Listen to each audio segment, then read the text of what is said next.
हाँ ठीक है। मान लो अगर हम लोग O2 वाले पार्ट का ऑर्बिटल डायग्राम कंसिडर करते हैं, तो O2 वाले पार्ट में बोला था कि बार बार वो पूरा डायग्राम नहीं लिखना है, मतलब 1s के सामने 1s फिर दो ऑर्बिटल्स बने उसको नहीं लिखना है। ऑर्बिटल डायग्राम लिखने का मतलब है O2 वाले पार्ट में हम लोग आराम से सिग्मा 1s, फिर उसके बाद सिग्मा स्टार 1s, फिर उसके बाद क्या था, सिग्मा 2s, फिर उसके बाद सिग्मा स्टार 2s, फिर उसके बाद सिग्मा 2p। और z लेना है तो z ले लो, x लेना है तो x ले लो। एनसीईआरटी में z दे रखा तो एनसीईआरटी को ही फॉलो कर लेंगे हम लोग। फिर उसके बाद पाई 2p x, और सेम एनर्जी पे हम लोग के पास पाई 2p y दे रखा था। फिर उससे हायर एनर्जी पे हम लोग के पास पाई स्टार 2p x था, और दूसरा पाई स्टार 2p y दे रखा था। और उसके बाद फिर हम लोग सिग्मा स्टार 2p z की बात कर रहे थे। तो जैसे इस क्वेश्चन वाले पार्ट में एक चीज तो था अपने पास कि जैसे डायग्राम में बोला था कि जब हम लोग नाइट्रोजन वाले पार्ट का डायग्राम फॉलो करेंगे, तो नाइट्रोजन में ये जो के स्टार एल स्टार है, यहाँ तक का पार्ट एग्जैक्टली सेम होता है, इसको छोड़ देना। उसके बाद बोला था ये जो जस्ट उसके आगे वाला पार्ट होता है, आगे वाला पार्ट मतलब यहाँ से लेके यहाँ तक का पार्ट, सिग्मा वाले पार्ट से लेकर के उसके जस्ट आगे वाले तक के पार्ट की बात करें हम लोग, यहाँ तक का पार्ट जो हम लोग कंसिडर करेंगे, ये पार्ट आपस में इंटरचेंज हो जाता है। मतलब पाई 2p पहले आ जाता है, फिर उसके नीचे पाई 2p आएगा, फिर उसके आगे सिग्मा 2p वाला पार्ट आएगा। फिर उसके बाद पाई स्टार का नंबर था, फिर उसके बाद नीचे पाई स्टार का नंबर था, और सबसे आगे में सिग्मा स्टार वाले पार्ट का नंबर था। ऐसा हम लोग आराम से कंसिडर करते हुए चल रहे थे। लेकिन अगर जेडीली पढ़ेंगे तो उसमें मालूम पड़ेगा कि ये जो ऑर्डर है, मतलब ये जो उल्टा हुआ, ये उल्टा तो हुआ, ये तो इसमें कोई दिक्कत नहीं है, लेकिन उल्टा होने के बाद डायग्राम उसके आगे भी ऐसा नहीं रहता, ये गलत दे रखा है। मतलब ये एनसीईआरटी में एक्चुअल में गलत दे रखा है, लेकिन क्योंकि एनसीईआरटी में दे रखा है तो हम लोग के पास कोई ऑप्शन नहीं है, हम लोग को यही फॉलो करते हुए चलना पड़ेगा। जैसे लॉजिकली अगर बात करें, लॉजिकली ठीक है, तो एक चीज दिख रहा था जो लास्ट क्लास में डायग्राम मेंशन किया था तुम लोगों को, तो उसमें एक चीज दिख रहा था कि जैसे मान लो हम लोग ऐसा कंसिडर करें कि अपना जो पी ऑर्बिटल वाला पार्ट है, अगर हम लोग इसको लेके चलें तो इसके सामने और भी एक पी ऑर्बिटल वाला पार्ट कंसिडर करते हुए आराम से चल सकते हैं। तो इन दोनों का जब कॉम्बिनेशन होगा, तो इनके कॉम्बिनेशन के टाइम पे हम लोग आराम से एक सिग्मा वाले पार्ट का फॉर्मेशन कराए थे। फिर उसके बाद हम लोग आराम से यहाँ पे दो पाई वाले पार्ट का फॉर्मेशन कराए थे, और सिमेट्रिकली हम लोग दो पाई को ऊपर लेके चले गए थे, मतलब सॉरी पाई स्टार वाले पार्ट को। तो जितना एनर्जी यहाँ लोअर हुआ था, एग्जैक्टली उतना ही एनर्जी यहाँ पे हाइयर भी हो रहा था। फिर उसके बाद जितना एनर्जी सिग्मा बॉन्डिंग वाले पार्ट का लोअर हुआ था, तो उतना ही सिग्मा एंटी बॉन्डिंग वाले पार्ट का हाइयर हो जाएगा। और ऐसा डायग्राम मेंशन करते हुए काम कर रहे थे हम लोग कि एक नॉर्मल डायग्राम होना चाहिए था अपना। लेकिन जैसे सिमेट्रिकल स्ट्रक्चर में ऐसा डायग्राम होता, ठीक है। लेकिन जब नाइट्रोजन की बात कर रहे हैं, तो नाइट्रोजन में हम लोग ऐसा मेंशन करते हुए काम कर रहे हैं कि हम लोग का जो एक पी ऑर्बिटल वाला पार्ट है, वो जब दूसरे पी ऑर्बिटल वाले पार्ट के साथ कंबाइन किया, तो कॉम्बिनेशन के टाइम पे हम लोग का जो नीचे का सिग्मा ऑर्बिटल वाला पार्ट है वो थोड़ा ऊपर आ जा रहा है, और पाई वाला पार्ट नीचे चला जा रहा है एनर्जी में। तो सिमेट्रिकली पहले हम लोग का सिग्मा आना चाहिए, उसके बाद उसके ऊपर वाले पार्ट में सिमेट्रिकली पाई आना चाहिए। मतलब जितना एनर्जी सिग्मा का नीचे जा रहा, उतना ही एनर्जी सिग्मा स्टार वाला पार्ट बॉन्डिंग मॉलिक्यूलर ऑर्बिटल में ऊपर जाना चाहिए। जितना एनर्जी पाई का नीचे जा रहा, उतना ही पाई स्टार वाले पार्ट में एनर्जी ऊपर भी जाना चाहिए। ये एकदम ऑब्वियस सी बात है, मतलब सिमेट्रिकल स्ट्रक्चर के हिसाब से ये कंसिडरेशन हम लोग ऑब्वियसली ले सकते हैं। लेकिन एनसीईआरटी में ऐसा नहीं दिया है। एनसीईआरटी में ये दे दिया है कि हम लोग का केवल ये नीचे वाला पार्ट अपना पोजीशन चेंज करता है, ऊपर वाला पार्ट पोजीशन चेंज नहीं करता है। और क्योंकि एनसीईआरटी में दे रखा है, तो हम लोगों को यही मानते हुए चलना होगा कि हम लोग इसी टाइप से क्वेश्चन को सॉल्व कर रहे होंगे। तो थोड़ा इस चीज को ध्यान रखते हुए काम तो कर। उसको प्रिंटिंग एरर नहीं कह सकते हैं? नहीं, मेरे हिसाब से प्रिंटिंग एरर तो नहीं होगा, क्योंकि अभी एनसीईआरटी, तक रिपोर्ट हो चुका होता है वो। हाँ अभी तक रिपोर्ट हो चुका होता, और एनसीईआरटी में बहुत सारे लोगों ने उस बुक को रिव्यू कर रखा है, मतलब बहुत सारे बुक लोगों ने रिव्यू कर रखा है। तो जैसे जेडीली बहुत ही ऑथेंटिक बुक है इनऑर्गेनिक केमिस्ट्री को लेके, तो इसलिए हम उसको ज़्यादा प्रेफरेबली सही मानेंगे। हम कभी रिसर्च करने की कोशिश नहीं की है, हो सकता है कि एनसीईआरटी सही हो सकता है जेडीली सही हो, बट फॉलो तो हम लोग को एनसीईआरटी ही करना है, भले उसमें गलत दे रखा तभी फॉलो तो उसी को करना है। तो इसलिए हम उसमें रिसर्च कभी नहीं करने की कोशिश की है, बस ये हमको ध्यान है या फिर मालूम भी है कि हाँ भाई हम लोग का एनसीईआरटी में जो सीक्वेंस है थोड़ा अलग दे रखा, जेडीली में सीक्वेंस थोड़ा अलग दे रखा। तो अगर ये मालूम करने जाते कि N2 का जो डायग्राम है वो अलग क्यों है, तो उसमें ये गलती भी समझ में आता है। अरविंद सुबह मैसेज भी किया था कि सर यहाँ पे एनसीईआरटी में तो कुछ और दे रखा है, मतलब एनसीईआरटी वाले पार्ट में ये जो पार्ट है ये तो ठीक है, ऐसा दे ही रखा, उसके आगे वाला पार्ट भी उल्टा दे रखा, जबकि आप तो ऐसा नहीं बताए हैं। तो ये एक चीज भी मालूम करने के लिए जानबूझ के हम दिए थे, क्योंकि जैसे होता क्या है ना, कभी कभी कोई ऐसी यूनिक चीजें होती है जो मतलब एकदम से सामने आता है तो लगता है कि तो जिंदगी भर याद हो गया। तो कुछ चीज ऐसी हो गई एक्सपेरिमेंट में जिसको तुम लोग खुद से एकदम से मालूम करेगा कि अच्छा ये चीज यहाँ से पढ़ रहे हैं, सर तो कुछ और बोले थे, ज्यादा क्लियरली याद रह जाएगा। तो कभी अगर इन केस ऐसा सवाल आता है, कभी इन केस, तो उसमें कंफ्यूजन ना हो, या भाई उस बुक में ऐसा दे रखा है, इस बुक में ऐसा दे रखा, कंफ्यूजन नहीं होना चाहिए। हो सकता है कि उसमें रेफरेंस दे के काम कर ले, मतलब जे एडवांस वाले या फिर कोई भी एग्जाम, एनटीए वाले लोग भी आजकल पेपर अच्छा बनाना शुरू कर दिए हैं। जैसे मेंस का पेपर बहुत अच्छा है, नीट का लेवल अभी भी वही है। हमको नहीं लगता कि नीट का लेवल बढ़ेगा, बट अगर इन केस कभी ऐसा सवाल पूछ दिया रेफरेंस देके, तो उसमें कंफ्यूजन नहीं होना चाहिए। जैसे ऐसा मेंशन कर दिया ना, हाइपोथेटिकल सिचुएशन है वही रियल जेडीली वाला सिचुएशन, लेकिन इन हाइपोथेटिकल सिचुएशन अगर ऐसा बोल दिया तब क्या होगा। तो हाइपोथेटिकल सिचुएशन अगर दिया तो हम लोग उसके हिसाब से बिहेव कर लेंगे, उसमें कोई दिक्कत नहीं है। खैर, मेरा सवाल ये था कि हम लोग का जो डायग्राम है इसमें ये पार्ट जो दे रखा, ये मतलब सिग्मा 2p z और उसके बाद पाई 2p x पाई 2py, ये चीज उल्टा क्यों हो जाता है, ये मेरा सवाल दे रखा था। तो अगर उल्टा हो जाता है वाले पार्ट के हिसाब से कंसिडर करते हुए चले हम लोग, तो उस केस में डेफिनेटली हम लोग कुछ ऐसा कंसिडरेशन लेते हुए चल सकते हैं कि कुछ तो ऐसा हो रहा होगा जिसकी वजह से हम लोग ऑर्बिटल्स वाले पार्ट थोड़े हायर एनर्जी में चले जा रहे होंगे। तो हम लोग एक छोटा सा टॉपिक वहाँ पे कंसिडर करते हैं जो कि एक्चुअल में याद भी रखना होता है हम लोग को। इस चीज को हम लोग एसपी मिक्सिंग बोलते हैं। ये टर्म बिल्कुल अच्छे से ध्यान रखना होगा, क्योंकि इसके ऊपर 2014 में एक बार सवाल भी पूछा जा चुका है जेई एडवांस में। तो अगर जेई एडवांस से पूछा जा चुका है, थियोरेटिकल सवाल, एकदम सिंपल थियोरेटिकल सवाल है, लेकिन एकदम यूनिक टाइप का सवाल है, कोई इतना सोच नहीं पाता है। तो भी 2014 में अगर सवाल पूछा जा चुका है, तो अब चांसेस हैं कि आराम से जेई मेंस में सवाल पूछा जाएगा, और जेई मेंस के बाद फिर एम्स में पूछा जाता है, बट एम्स तो है नहीं, तो नीट में आराम से सवाल पूछा जा सकता है। तो जैसे होता क्या है, नॉर्मली हम लोग ऐसा कंसिडर करते हैं एसपी मिक्सिंग वाले टाइम पे, एसपी मिक्सिंग का मतलब बस ये है कि एस और पी ऑर्बिटल में इंट्रैक्शन होता है। मिक्सिंग होने का मतलब नहीं होता कि एस और पी वाले पार्ट आपस में कंबाइन करके कुछ ऑर्बिटल्स बना रहे हैं। होता क्या है, जब हम लोग एनर्जी के हिसाब से काम कर रहे होंगे, तो एनर्जी वाले पार्ट में, एक मिनट, हाँ, जब हम लोग एनर्जी के हिसाब से काम कर रहे होंगे, तो एनर्जी वाले पार्ट को अगर हम लोग कंसिडर करना शुरू करें, तो इस केस में हम लोग का जो डायग्राम है, उस डायग्राम वाले पार्ट में हम लोग ऑलमोस्ट ऐसा कंसिडर कर सकते हैं कि मान के चलते हैं कि सारा का सारा एनर्जी नेगेटिव फॉर्म में है, मान के चलते हैं, उसमें कोई दिक्कत नहीं है।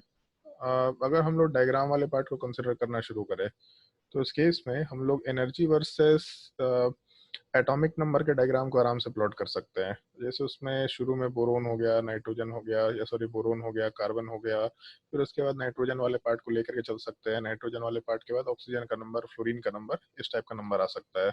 तो ये जो एलिमेंट्स अपने पास, boron, nitrogen, sorry boron, carbon, nitrogen, oxygen, fluorine, अगर हम लोग एनर्जी के रिस्पेक्ट में इन सब का डायग्राम मेंशन करते चले, एनर्जी हम लोग ऊपर के डायरेक्शन में ले सकते हैं, उससे कोई दिक्कत नहीं है।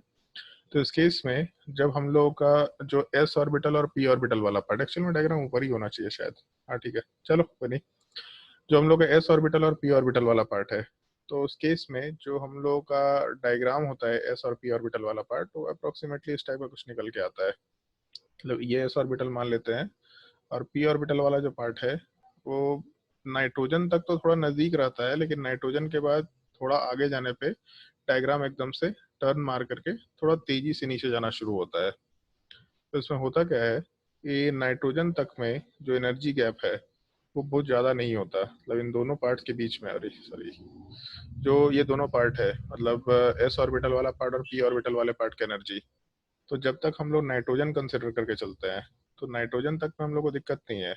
नाइट्रोजन तक में एस ऑर्बिटल और पी ऑर्बिटल वाला जो पार्ट है, इन दोनों के बीच का एनर्जी गैप काफ़ी कम होता है। तो एनर्जी गैप कम होने की वजह से एस और पी ऑर्बिटल वाले पार्ट में इंट्रैक्शन हो सकता है, और वो जो इंट्रैक्शन होता है उसी इंट्रैक्शन के वजह से ये जो हम लोग का ऑर्बिटल है, ये नीचे वाला जो सबसे ऑर्बिटल होता है, ये सिग्मा वाला पार्ट, ये सिग्मा वाले पार्ट को रिपल्शन मिलता है, ये बोल दिया जाता है कि ऊपर शिफ्ट कर जाता है। मतलब पूरा का पूरे एस ऑर्बिटल और पी ऑर्बिटल के बीच में मिक्सिंग होने की वजह से, मिक्सिंग क्यों हो रहा है, क्योंकि उनके एनर्जी का गैप काफी कम है, तो उस केस में ये जो नीचे का ऑर्बिटल है, और इसी वजह से हमको कभी कभी लगता है कि शायद एनसीईआरटी ही सही दे रखा है, कभी कभी लगता है कि एनसीईआरटी सही है, हो सकता है जेडीली गलत हो, बट अब उसमें फिर भी दिमाग नहीं लगाए, क्योंकि एक तो मॉलिक्यूलर ऑर्बिटल थ्योरी वैसे ही काफी हाई फाई कंसेप्ट है, सोचना नहीं होगा हम लोगों को।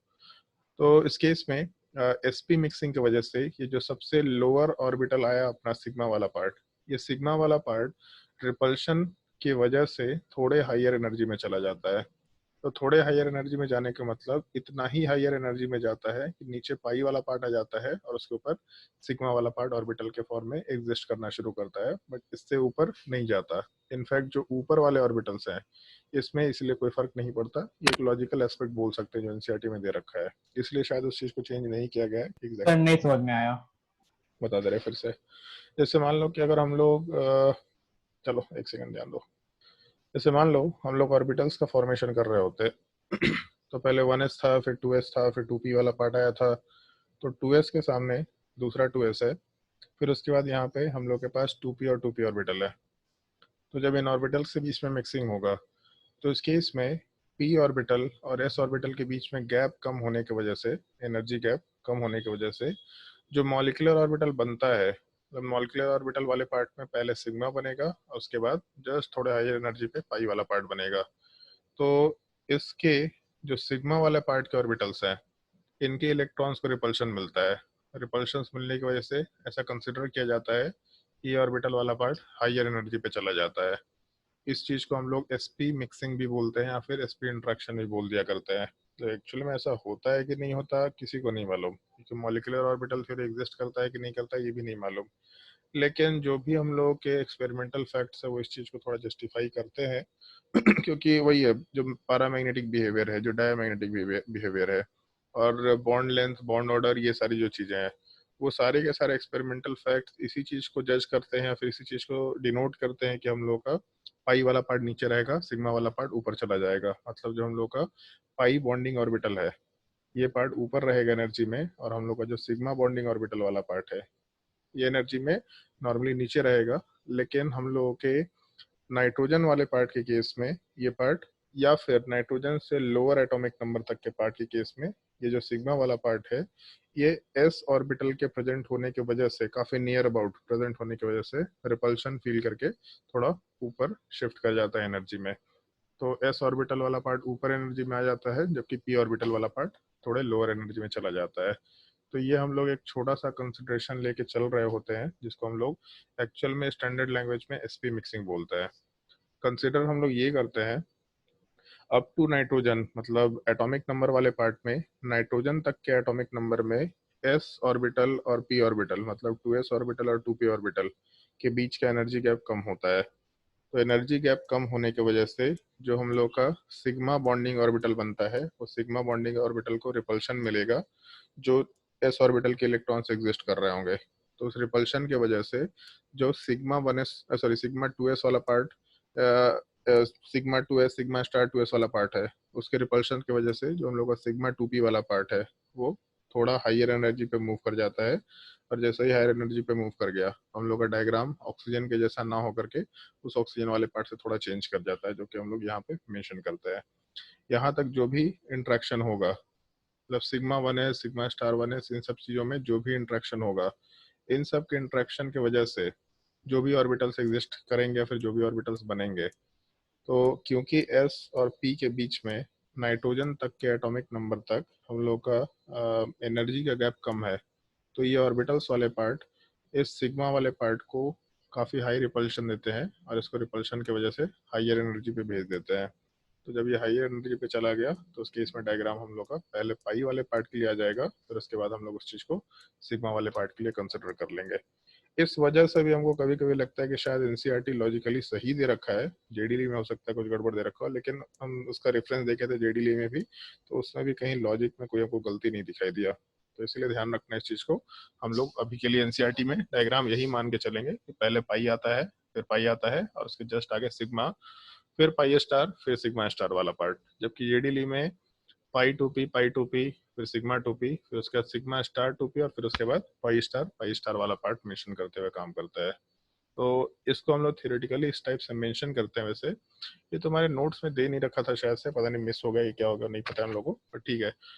एक काम कर सकते हैं, इसमें हम सारे थियोरेटिकल पॉइंट्स लिख देते हैं, या चाहे तो अपने कॉपी में भी इस चीज़ को लिख सकते हो, कोई दिक्कत नहीं है। हम लिख देते हैं, रुक जाओ। उसमें बस ये पॉइंट थोड़ा ध्यान रखना है, ये जो भी कंसिडरेशन हम लोग लेके चलेंगे ये केवल अप टू नाइट्रोजन तक के एटॉमिक नंबर पे होगा। ऑक्सीजन और उसके ऊपर वाले केस में जो हम लोगों का एटॉमिक नंबर होता है, जैसे ही हाई होता है, तो उस केस में एस ऑर्बिटल और पी ऑर्बिटल के बीच का एनर्जी गैप बाहर थोड़ा बड़ा निकल के आना शुरू हो जाता है। तो जैसे पॉइंट ऐसा कंसिडर कर सकते हैं, due to lower energy gap between 2s and 2p orbitals with element 2p orbitals up to atomic number 7, मतलब नाइट्रोजन की बात कर रहे हैं। sp मिक्सिंग, sp मिक्सिंग का मतलब सिंपली s और p ऑर्बिटल का interaction. sp mixing takes place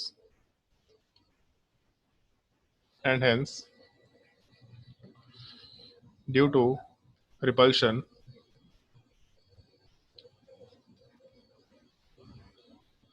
the sigma 2p z orbital, 2p z लिखो नहीं लिखो कोई दिक्कत नहीं है, sigma 2p z orbital goes to a higher energy, और ऑर्बिटल डायग्राम वाला पार्ट अपना चेंज हो जाता है। तो नाइट्रोजन और उसके नीचे के जितने भी एलिमेंट्स होंगे उन सब में हम लोग इसी टाइप से रिपल्शन का फैक्टर कंसिडर करते हुए उन सब में नाइट्रोजन वाले पार्ट को ही कंसिडर करेंगे ऑर्बिटल डायग्राम के लिए। जैसे लास्ट क्लास में मेंशन किया था तुम लोगों को कि हम लोगों सर के ये तो नोट्स में लिखा हुआ है। लिखा हुआ है। हाँ। उसका शायद से जो तुम लोग को फाइल भेजा है ना, उस फाइल में वो फोटो नहीं है, वो पेज नहीं है शायद से। तुम अपनी सिस्टर ये उमा के कॉपी में देख रही थी ना तुम? सर हाँ, तो इसलिए लिखवाया होगा, बट वो हम देख लेंगे कि किसी पेज मंगवा लेंगे, कोई दिक्कत नहीं है। हाँ, तो जैसे मॉलिक्यूलर ऑर्बिटल डायग्राम में तुम लोग को ध्यान होगा, बोला था O2 का डायग्राम होता है और N2 का डायग्राम होता है। मतलब आइदर हम लोग O2 के जैसा सिस्टम फॉलो करेंगे या फिर हम लोग N2 के जैसा सिस्टम फॉलो करेंगे। डिफरेंस क्या था? तो डिफरेंस वाले पार्ट में केवल सिग्मा 2pz वाले पार्ट को हम लोग O2 में पहले रखे थे, जबकि पाई 2p वाले पार्ट को हम लोग N2 वाले पार्ट में पहले रखते हुए काम करेंगे। अब इसमें है क्या, जैसे मान लो कि लिखना कैसे होता है हम लोग को, मान लो किसी भी एलिमेंट का इलेक्ट्रॉनिक कन्फिग्रेशन लिखना है, एलिमेंट का भी नहीं, सॉरी, मॉलिक्यूल का अगर हम लोग इलेक्ट्रॉनिक कन्फिग्रेशन लिखे मॉलिक्यूलर ऑर्बिटल डायग्राम में, तो कैसे लिख सकते हैं? तो उस केस में जैसे हम लोग जब एलिमेंट्स की बात करते थे तो एलिमेंट्स में ये काम करते थे कि पहले हम लोग एटम काउंट किए, दूसरे इलेक्ट्रॉन काउंट किए और इलेक्ट्रॉन फिल करना शुरू किए। तो सेम चीज़ यहाँ पे भी है। तो यहाँ पे बस एक छोटा सा पार्ट ये है, ये मॉलिक्यूल्स वाले पार्ट में जब हम लोग total number of electron count करेंगे, ये रूल्स का थोड़ा ध्यान रखना, count total number of electrons, और total number of electrons count करेंगे तो उसमें दो पॉसिबिलिटीज होंगी। इलेक्ट्रॉन्स वाले पार्ट अगर हम लोग के पास लेस देन इक्वल टू 15 के बराबर हो गया, तो लेस देन इक्वल टू 15 वाले पार्ट में हम लोग molecular orbital diagram of N2 वाले पार्ट को फॉलो करेंगे। ठीक है, ये हो सकता है कि इलेक्ट्रॉन वाला पार्ट 15 के बराबर हो या उससे छोटा हो। क्यों होगा ऐसा 15 के बराबर, इस चीज का कंसिडरेशन जस्ट अभी आगे डिस्कस करेंगे। और अगर इलेक्ट्रॉन का number greater than equal to 16 हो गया, तब उस केस में हम लोग molecular orbital diagram of O2 वाला पार्ट फॉलो करते हुए काम करेंगे। तो पहला काम, जब हम लोग को इलेक्ट्रॉनिक कन्फिग्रेशन लिखना होगा, तो इलेक्ट्रॉनिक कन्फिग्रेशन लिखते वक्त पहले तो हम लोग को ये डिसाइड करना है कि गिवन मॉलिक्यूल के लिए हम लोग N2 का डायग्राम फॉलो करेंगे कि O2 का डायग्राम फॉलो करेंगे। अगर इलेक्ट्रॉन का नंबर 15 या फिर इससे कम रहा, एक मिनट, हाँ, इलेक्ट्रॉन वाले पार्ट का नंबर अगर 15 या इससे कम रहा, तो नाइट्रोजन वाले पार्ट का डायग्राम फॉलो करेंगे। अगर 16 या उससे ज़्यादा रहा तो उस केस में ऑक्सीजन वाले पार्ट का डायग्राम फॉलो करते हुए काम करेंगे। अगर हम लोग के पास कोई भी स्पीसीज दे रखा है तो, और इसमें भी एक चीज़ का ध्यान रखते हुए काम करना है, count the total number of electron in the neutral species. ये वो जरूरी चीज़ है। हो सकता है कि जैसे मान लो ऐसा दे रखा है स्ट्रक्चर N2 2-, तो N2 2- में टोटल इलेक्ट्रॉन हो जाएंगे 16। लेकिन 16 का मतलब ये नहीं कि हम लोग O2 का डायग्राम फॉलो करेंगे। हम लोगों को इसके टोटल इलेक्ट्रॉन से मतलब नहीं रहेगा, हम लोग के इसके न्यूट्रल स्पीसीज के टोटल इलेक्ट्रॉन से मतलब होगा। मतलब अगर N2 2- दिया तो पहले इसका न्यूट्रल पार्ट देखो, न्यूट्रल मतलब N2 हो गया, और N2 में टोटल नंबर ऑफ इलेक्ट्रॉन्स को देखो। तो N2 में टोटल नंबर ऑफ इलेक्ट्रॉन्स कितने हो जाएंगे, तो टोटल 14 के बराबर। और अगर न्यूट्रल स्पीसीज में 14 के बराबर इलेक्ट्रॉन है तो हम लोग आराम से N2 का ऑर्बिटल डायग्राम फॉलो करते हुए काम करेंगे। भरेंगे हम लोग 16 इलेक्ट्रॉन्स, लेकिन हम लोग उसमें N2 का ही डायग्राम कंसिडर करते हुए काम करेंगे। तो जो हम लोग का नाइट्रोजन का भी डायग्राम है उसमें हम लोग भले ही उसके आगे जा रहे हैं, मतलब sigma sorry pi two p फिर सिग्मा, उसके आगे वाले पार्ट को हम लोग को यूज करते हुए ही काम करना है।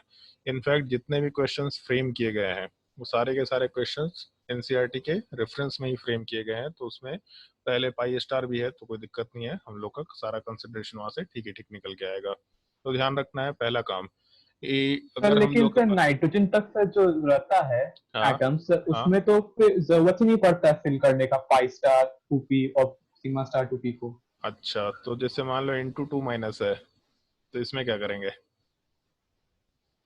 हाँ उसमें तो पड़ेगा। ऐसे पड़ेगा 16 इलेक्ट्रॉन है, तो अगर 16 इलेक्ट्रॉन है तो फिर हम लोग को उसमें जाना ही पड़ेगा। ठीक है, तो इसीलिए जैसे न्यूट्रल एटम में जरूरत नहीं पड़ेगा, बट अगर चार्ज स्पीसीज है तो उसमें जरूरत पड़ेगा, उसको हम लोग यूज भी करेंगे अभी के लिए।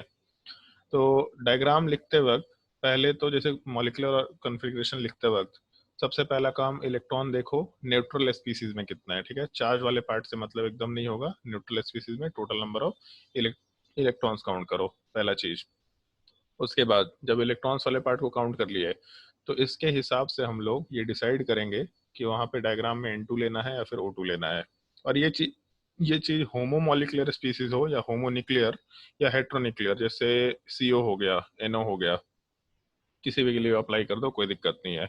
हम लोग कैलकुलेशन भले ही नहीं करते हैं, मॉलिक्यूलर ऑर्बिटल डायग्राम बनाने का पार्ट हम लोग भले ही डिस्कस नहीं करते हैं हेट्रोन्यूक्लियर स्पीसीज में, लेकिन हम लोग के नाइट्रोजन एंड ऑक्सीजन के ऑर्बिटल डायग्राम से वो पार्ट अपने आप फॉलो हो जाता है। मतलब नाइट्रोजन ऑक्सीजन के ऑर्बिटल डायग्राम को अगर हम लोग फॉलो करें तो इससे paramagnetic behaviour, bond order, bond length का कंपैरिजन, स्टेबिलिटी का कंपैरिजन, ये सारा चीज अपने आप हो जाएगा। तो हम लोगों को उनका डायग्राम पढ़ने की जरूरत नहीं है। N2 और O2 के डायग्राम से उनके सारे प्रॉपर्टीज को हम लोग डायरेक्टली भी निकाल सकते हैं, तो कोई फर्क नहीं पड़ेगा। तो पहला काम टोटल इलेक्ट्रॉन काउंट किया न्यूट्रल एटम में, उसके बाद इलेक्ट्रॉन को फिल करना शुरू किया। लास्ट क्लास में शायद फिल करके बताया था तुम लोगों को किस तरीके से फिल कर सकते हैं। उसमें जैसे एक चीज तो, हाँ ठीक है, इसमें तो एक ही पॉइंट है तो फिर अपना काम हो जाएगा, इसमें दूसरा पॉइंट लिखने की जरूरत नहीं है, क्योंकि यहाँ पे न्यूट्रल लिख दिया तो न्यूट्रल लिखने से अपना काम वैसे ही हो जाएगा। जैसे न्यूट्रल आ गया इसका मतलब न्यूट्रल के हिसाब से काम कर रहा है। इसमें एक चीज लिख सकते हैं पॉइंट में कि in case of heteronuclear species, heteronuclear species मतलब जैसे हम लोग NO की बात कर रहे हैं तो उस टाइप के केस के लिए अगर हम लोग बात करें, in case of heteronuclear species molecular orbital diagram of N2 and H2 sorry N2 and O2 can be used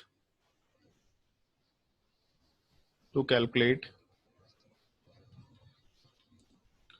bond order। और अगर बॉन्ड ऑर्डर कैलकुलेट हो गया तो बाकी चीजें तो हम लोग उसी से रिलेट करके काम करते हैं। तो calculate the bond order and paramagnetic, या फिर सिंपली उसको मैग्नेटिक बिहेवियर भी बोल सकते हैं, एंड मैग्नेटिक बिहेवियर। मतलब डायामैग्नेटिक है कि पैरामैग्नेटिक है, इस चीज को कैलकुलेट करने के लिए हम लोग आराम से O2 और N2 के डायग्राम को फॉलो कर सकते हैं। और जैसे क्वेश्चन वाले पार्ट में एग्जांपल पे आते हैं, कुछ एग्जांपल्स को डिस्कस करते हैं। पहला पार्ट, मान लो B2 दिया, तो B2 न्यूट्रल दे रखा है, टोटल नंबर ऑफ इलेक्ट्रॉन 10 होगा। अगर 10 इलेक्ट्रॉन है तो हम लोग का नाइट्रोजन वाले पार्ट का मॉलिक्यूलर ऑर्बिटल डायग्राम आराम से फॉलो कर सकते हैं। और अगर नाइट्रोजन का डायग्राम फॉलो किए तब इस केस में नाइट्रोजन वाले पार्ट के हिसाब से पहले तो सिग्मा 1s, फिर उसके बाद सिग्मा स्टार 1s, फिर उसके बाद sigma 2s, sigma star 2s। तो लिखते वक्त एक चीज ध्यान में रखते हुए काम करना कि कितने इलेक्ट्रॉन्स हैं टोटल, बस डायग्राम मत लिख लेना फुर्सत में। तो यहाँ पे 2 इलेक्ट्रॉन था, यहाँ 2 इलेक्ट्रॉन जाता, यहाँ 2 इलेक्ट्रॉन जाता, यहाँ 2 इलेक्ट्रॉन जाता। फिर उसके बाद क्योंकि नाइट्रोजन का डायग्राम है तो इसके जस्ट आगे पाई 2p और पाई 2p का नंबर है जो कि सेम एनर्जी पे है। तो B2 वाले पार्ट में 10 इलेक्ट्रॉन है, तो पहला इलेक्ट्रॉन हम लोग आराम से ऊपर फिल करेंगे और पेयरिंग तब तक नहीं कराएंगे जब तक सेम एनर्जी के सारे ऑर्बिटल्स फिल्ड ना हो जाए, एटलीस्ट सिंगल इलेक्ट्रॉन्स वहाँ पे एग्जिस्ट ना कर जाए। तो इस केस में टोटल 8 और 2 10 इलेक्ट्रॉन कंसिडर कर सकते हैं। इसके आगे जाने की हम लोग को ज़रूरत नहीं है, पहला चीज़। अब इसमें क्या क्या चीज़ें निकाल सकते हैं, तो पहला चीज़ पारामैग्नेटिक है कि डायामैग्नेटिक है। बताओ भैया आदित्य, पारामैग्नेटिक या डायामैग्नेटिक? पैरामैग्नेटिक। एक अनपेयर्ड इलेक्ट्रॉन इसका मतलब पारामैग्नेटिक। उसके बाद अनूप, बॉन्ड ऑर्डर कितना होगा?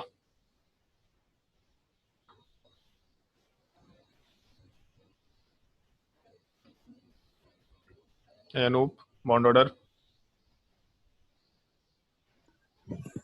भूल गए सर। बहुत मार मारेंगे भूल गए तो। Number of electron in bonding molecular orbital minus number of electron in anti bonding molecular orbital. और एक चीज बोला भी था कि इतने पार्ट को देखने की जरूरत नहीं है क्योंकि सब कैंसल आउट होगा। बॉन्डिंग दो, एंटी बॉन्डिंग दो, फिर बॉन्डिंग दो, फिर एंटी बॉन्डिंग दो, तो उसको छोड़ दिया। लास्ट में 2 बॉन्डिंग ऑर्बिटल इलेक्ट्रॉन्स है, एंटी बॉन्डिंग 0 है, तो आराम से 2/2 लेके काम कर सकते हैं, मतलब 2 - 0/2 ले सकते हैं। तो यहाँ से बॉन्ड ऑर्डर वाला पार्ट 1 आएगा। और बॉन्ड ऑर्डर 1 आने का मतलब B2 के बीच में एक सिंगल बॉन्ड एग्जिस्ट करेगा, ऐसा हम लोग आराम से मेंशन करते हुए काम कर सकते हैं। मान लो हम लोग के पास सेकेंड मॉलिक्यूल दे रखा फ्लोरीन। एक तो ये चीज लास्ट क्लास में डिस्कस किया था कि हम लोग मॉलिक्यूलर ऑर्बिटल थ्योरी केवल डाई एटॉमिक स्पीसीज में अप्लाई करेंगे, हम लोग पॉली एटॉमिक में मॉलिक्यूलर ऑर्बिटल थ्योरी अप्लाई नहीं करके चलेंगे। जब भी डाई एटॉमिक दिया तो पहले एमओटी सोचा करो, हमेशा जब भी डाई एटॉमिक दिया तो पहले एमओटी वाला पार्ट। तो F2 दिया, F2 वाले पार्ट में टोटल नंबर ऑफ इलेक्ट्रॉन्स अगर काउंट करेंगे तो 18 आएगा। 18 का मतलब 16 या उससे हायर हो गया, तो आराम से हम लोग molecular orbital diagram of O2 consider कर सकते हैं। और जब O2 का ऑर्बिटल डायग्राम कंसिडर करेंगे तो उस केस में हम इलेक्ट्रॉन फिल करते वक्त 8 वाले पार्ट को छोड़ देते हैं। Sigma 1s, sigma star 1s, sigma 2s, sigma star 2s, सब में 2-2 इलेक्ट्रॉन्स होगा, ऐसा मेंशन कर दे रहे हैं। उसके बाद O2 में सिग्मा 2p पहले आता है, फिर उसके बाद पाई 2p का नंबर आता है। तो 8 के बाद 2 10 12 14 इलेक्ट्रॉन, फिर उसके बाद 2 पाई और आएगा पाई स्टार के फॉर्म में। तो इस केस में 14 के बाद अगर हम लोग इलेक्ट्रॉन फिल करते तो 15 16 आता, लेकिन 17वां इलेक्ट्रॉन और 18वां इलेक्ट्रॉन तो आएगा। मतलब अगर हम लोग इसमें कंसिडरेशन लेके चले 16 के बाद 16 वाले पार्ट के बाद 17 और 18 इलेक्ट्रॉन का, तो उस केस में पाई स्टार में 2-2 इलेक्ट्रॉन्स फिल हो ही जाएंगे। तो अगर पाई स्टार में 2-2 इलेक्ट्रॉन फिल हो गए तो इसका मतलब अब हम लोग यहाँ से जब कैलकुलेशन करेंगे तो मैग्नेटिक बिहेवियर में एक भी अनपेयर्ड इलेक्ट्रॉन नहीं है, इसका मतलब डायामैग्नेटिक, पहला चीज। और जो उसना बॉन्ड ऑर्डर कितना होगा?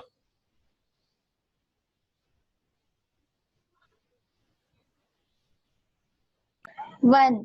बॉन्ड ऑर्डर वाला पार्ट 1 के बराबर होगा, क्योंकि यहाँ तक के शुरू के 8 इलेक्ट्रॉन से छोड़ दो, फिर उसके बाद यहाँ पे 6 इलेक्ट्रॉन बॉन्डिंग में हो गया और 4 इलेक्ट्रॉन एंटी बॉन्डिंग में हो गया, डिवाइडेड बाई 2। स्कूल के एग्जाम में कभी भी ये नहीं लिखना है, ठीक है? 6 - 4/2 मत लिखना, इधर केवल बॉन्ड ऑर्डर लिख लेना, या फिर पूरा मतलब शुरू से 2 इलेक्ट्रॉन 4 इलेक्ट्रॉन 6 8 10, मतलब 10 माइनस 2 एंटी बॉन्डिंग इलेक्ट्रॉन, फिर 2 एंटी बॉन्डिंग इलेक्ट्रॉन और यहाँ पे 2 एंटी बॉन्डिंग इलेक्ट्रॉन, मतलब टोटल 8 इलेक्ट्रॉन लेके चलेंगे। लेकिन अपने कैलकुलेशन में जब बार बार मालूम है हमको कि मेरा 6 - 4 मतलब ये शुरू के 8 इलेक्ट्रॉन्स कैंसिल आउट हो ही रहे हैं, तो उसको हम क्यों लिखेंगे? बार बार लिखने की जरूरत नहीं है, वो प्रैक्टिस में भी डालना, उसको लिखने की जरूरत नहीं है। वहां तक के 8 इलेक्ट्रॉन्स, यहाँ से बॉन्ड ऑर्डर 1 निकल के आराम से आ जाएगा। मान लो ये मॉलिक्यूल दे रखा थर्ड नंबर वाले पार्ट में, मान लो हम लोग NO की बात करते हैं, तो NO वाले पार्ट में कितने इलेक्ट्रॉन्स होंगे? तो नाइट्रोजन ऑक्सीजन मतलब टोटल 8 7 15 15 इलेक्ट्रॉन्स है। अगर 15 इलेक्ट्रॉन्स है तो उस केस में 15 तक हम लोग N2 का डायग्राम फॉलो करेंगे। और अगर N2 का डायग्राम फॉलो किया तो आराम से शुरू में 8 इलेक्ट्रॉन्स छोड़ दिया वैसे ही, फिर उसके बाद पाई का नंबर, फिर सिग्मा का नंबर, तो 2 इलेक्ट्रॉन 4 इलेक्ट्रॉन, तो 8 के बाद 10 12 मतलब 12, फिर उसके बाद 14, फिर उसके बाद पाई स्टार का नंबर है, तो पाई स्टार वाले पार्ट में आराम से 1 मेंशन करते हुए काम कर सकते हैं। इसका मतलब अपना जो स्पीसीज है पैरामैग्नेटिक हो जाएगा। और दूसरा प्रियांश बॉन्ड ऑर्डर कितना होगा?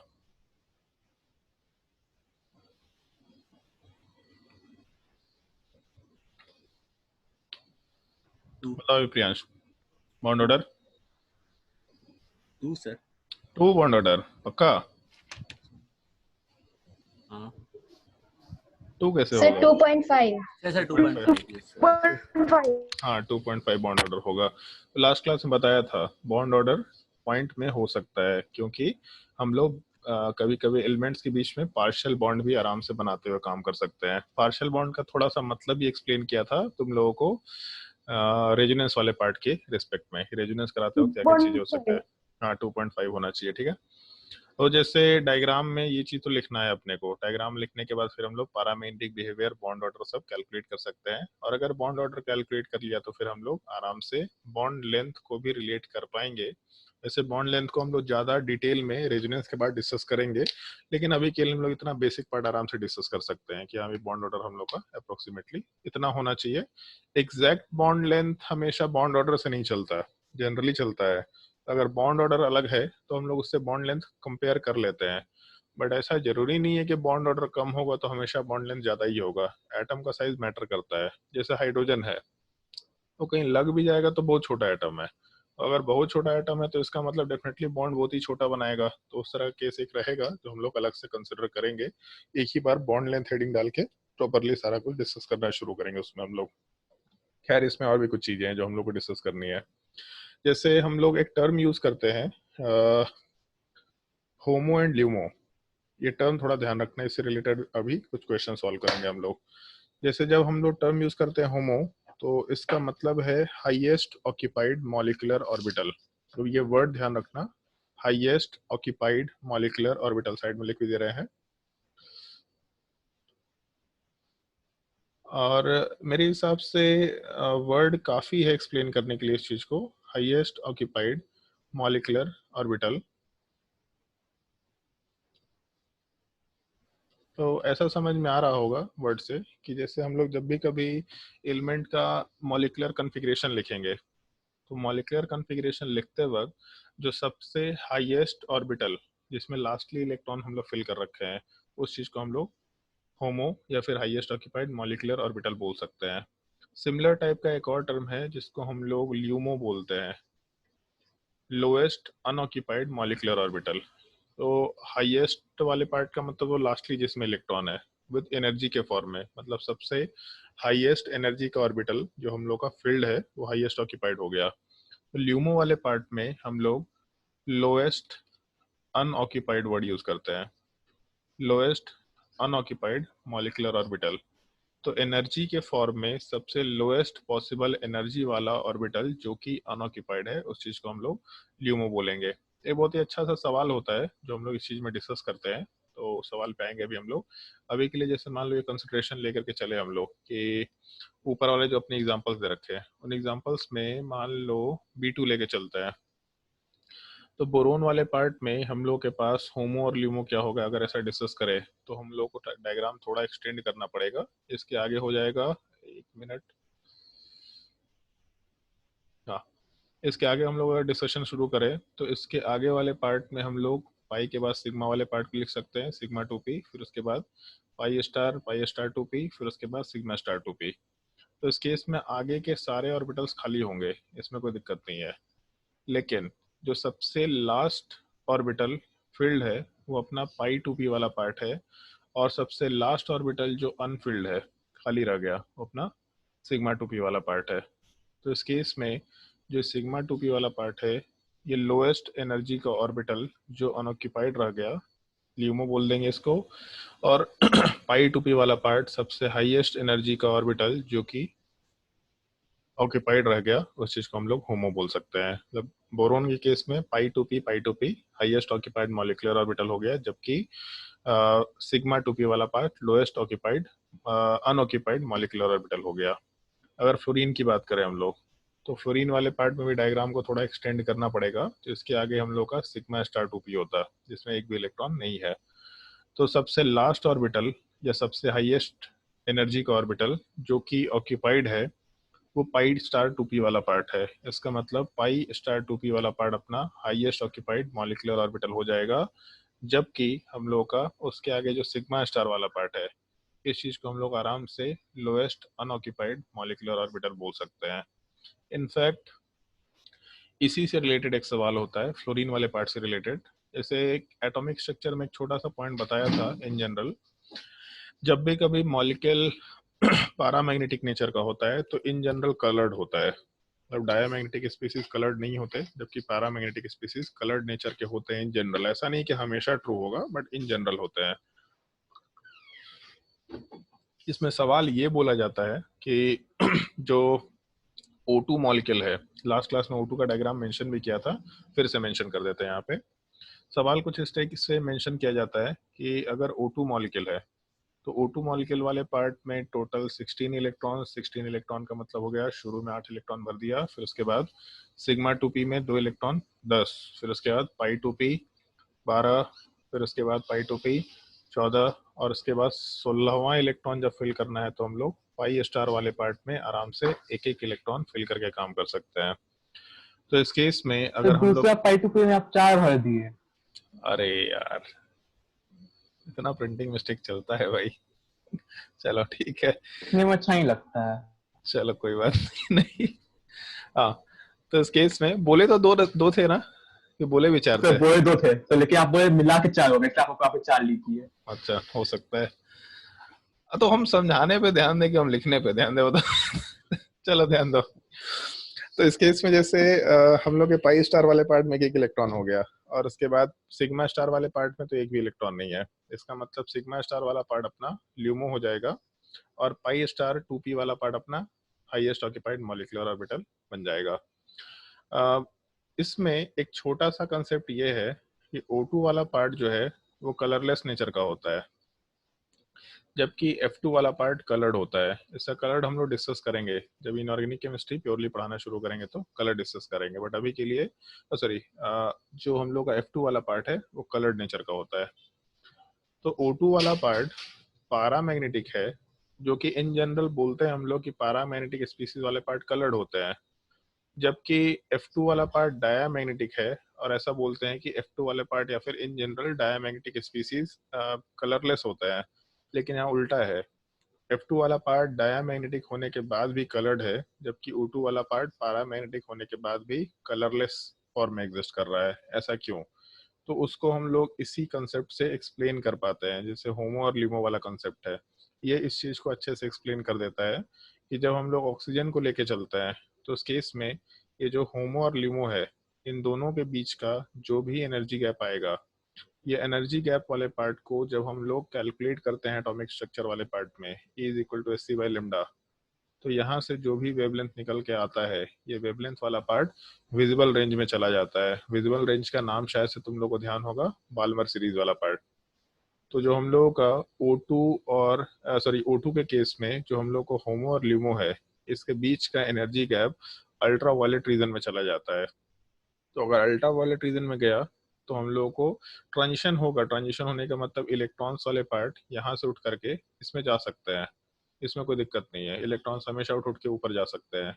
लेकिन क्योंकि ये ट्रांजिशन अल्ट्रा वायलेट रेंज में लाई कर रहा, तो इसीलिए हम लोगों को कंपाउंड का कलर नहीं दिखाई देगा, कलरलेस दिखाई देगा। जबकि फ्लोरीन के केस में हम लोग का जो होमो और लिमो का एनर्जी गैप है, ये होमो और लिमो का एनर्जी गैप विजिबल रेंज में लाई करता है। तो अगर विजिबल रेंज में लाई करता है तो जब भी कभी यहाँ से इलेक्ट्रॉन उठ के ट्रांजिशन करेगा, मतलब ऊपर वाले ऑर्बिटल्स में गया, तो कुछ एनर्जी एब्जॉर्ब होगा, उससे कॉम्प्लीमेंट्री कलर हम लोग को दिखाई देगा, तो आराम से हम लोग का कलर ऑब्जर्व किया जा सकता है। तो जैसे होमो और ल्यूमो का कंसेप्ट बहुत ज्यादा काम का नहीं होता इस पार्टिकुलर पार्ट को छोड़ के, इस पार्टिकुलर सवाल को छोड़ के, और ये सवाल आज तक कहीं नहीं पूछा गया है। तो ये सवाल नीट में, मेंस में, एडवांस में कहीं नहीं पूछा गया है। तो ये सवाल इंपॉर्टेंट है, इसको ध्यान रखना होता है। तो सबसे लास्ट में जब हम लोग कुछ यूनिक क्वेश्चंस करा रहे होते हैं तो उस केस में आराम से इस चीज़ को डिस्कस भी करते हैं, बट अभी भी मेंशन करके चलेंगे कि although F2 molecule is diamagnetic but it is coloured in nature, whereas O2 molecule is paramagnetic, whereas ये although it is colourless in nature. इस एक पॉइंट का थोड़ा अपने को ध्यान रखना होगा। तो जैसे सवाल सॉल्व करते वक्त ऑर्बिटल डायग्राम कैसे सिलेक्ट करेंगे, ऑर्बिटल डायग्राम सिलेक्ट करने के बाद होमो क्या है, ल्यूमो का है, मैग्नेटिक बिहेवियर क्या है, ये सब चीजें थोड़े अपने को ध्यान रखते हुए काम करनी होंगी। और उसके बाद फिर हम लोग एक क्वेश्चन वाले पार्ट के फॉर्मेट में बात करते हैं नॉर्मली, जो लास्ट क्लास में एक्सप्लेन किया था तुम लोगों को। बॉन्ड ऑर्डर से बॉन्ड लेंथ को रिलेट कर सकते हैं, स्टेबिलिटी को रिलेट कर सकते हैं, उस रिलेशन को फिर से मेंशन कर देते हैं। अगर हम लोग बॉन्ड ऑर्डर वाले पार्ट की बात करेंगे तो बॉन्ड ऑर्डर वाले पार्ट में ऐसा हम लोग कंसिडर करते हैं कि बॉन्ड ऑर्डर वाला पार्ट अगर ज़्यादा होगा तो इस केस में बॉन्ड लेंथ वाला पार्ट कम होगा। बॉन्ड लेंथ जितना कम होगा, हमेशा ध्यान रखना, इंटरन्यूक्लियर डिस्टेंस जितना कम होगा, या बॉन्ड लेंथ बेसिकली वही चीज़ है, जितना कम होगा बॉन्ड स्ट्रेंथ उतना ही ज़्यादा होगा। हमेशा बॉन्ड स्ट्रेंथ को इंटरन्यूक्लियर डिस्टेंस से ही रिलेट किया जाता है, बॉन्ड स्ट्रेंथ उतना ही ज़्यादा होगा।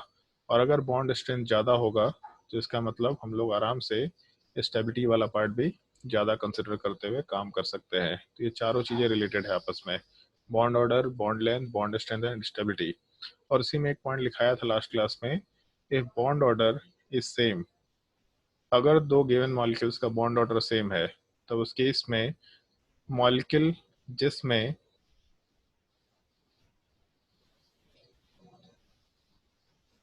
ज़्यादा anti bonding molecular orbital electrons होंगे वो पार्ट लेस स्टेबल हो जाएगा। ये चीज़ लास्ट क्लास में मेंशन किया था। तो अगर मॉलिक्यूल में बॉन्ड ऑर्डर सेम आता है, जैसे दो स्पीसीज है दोनों में बॉन्ड ऑर्डर सेम आता है, तब उस केस में जिसमें एंटी बॉन्डिंग मॉलिक्यूलर इलेक्ट्रॉन ज़्यादा होंगे उसमें हम लोग आराम से बोल सकते हैं स्टेबिलिटी वाला पार्ट कम निकल के आएगा। तो ये एक छोटा सा पॉइंट का थोड़ा ध्यान रखते हुए काम करना। और एक क्वेश्चन ट्राई करके देखो अपने कॉपी में जिसमें सब कुछ कंपेयर करना है। Compare bond order, bond length, bond strength, stability in the following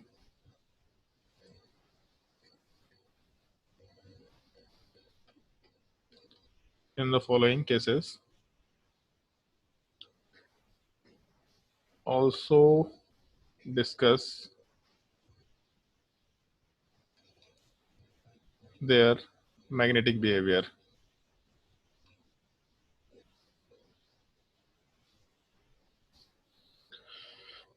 Also discuss their magnetic behavior. Paramagnetic है कि डायमैग्नेटिक है, ये भी चीज मेंशन करते हुए काम करना है। पहले वाले केस में ऑक्सीजन ले सकते हैं,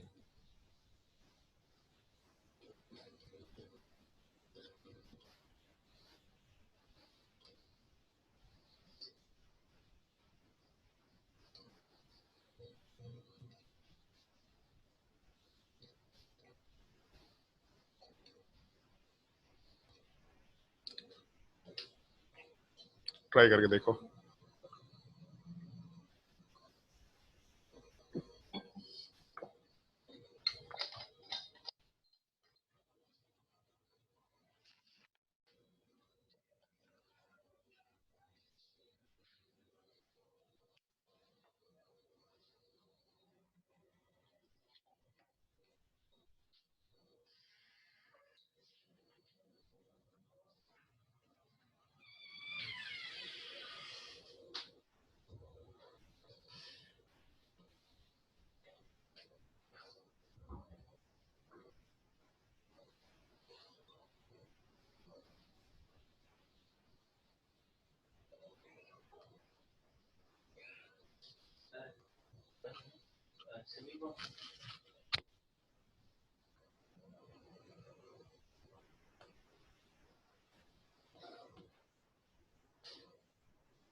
देख लो अपने हिसाब से।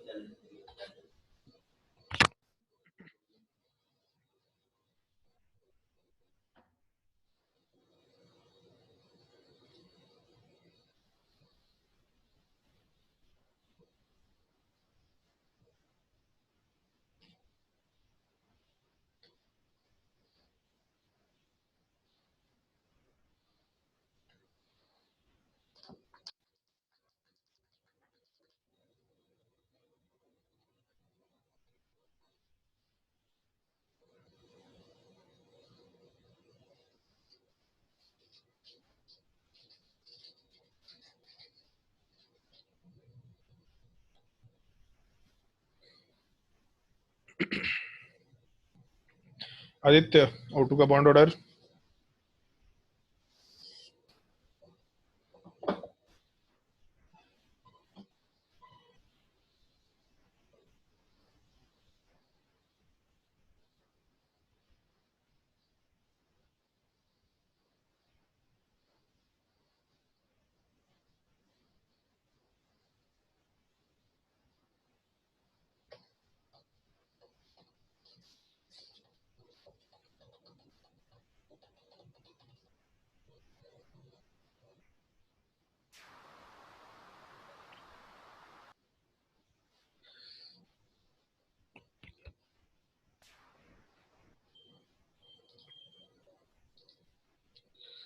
बोलो भी आदित्य जल्दी, क्या होगा बॉन्ड क्या ऑर्डर? बोलना है सर? अभी वो था O2 नहीं। O2 का बॉन्ड ऑर्डर।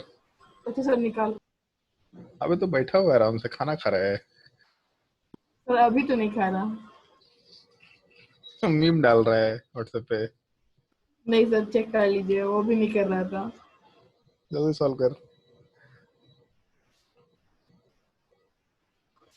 लास्ट क्लास में ऑफलाइन हो गया था उस समय, तो फिर अभी सोच रहा हूँ कि क्या था इसका मतलब कि 5 2pz।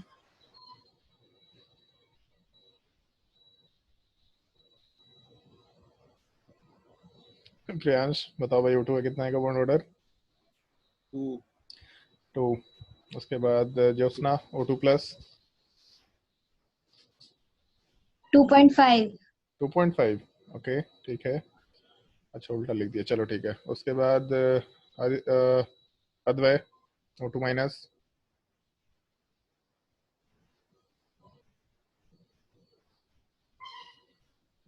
बोलो अद्वय जल्दी, O2 माइनस।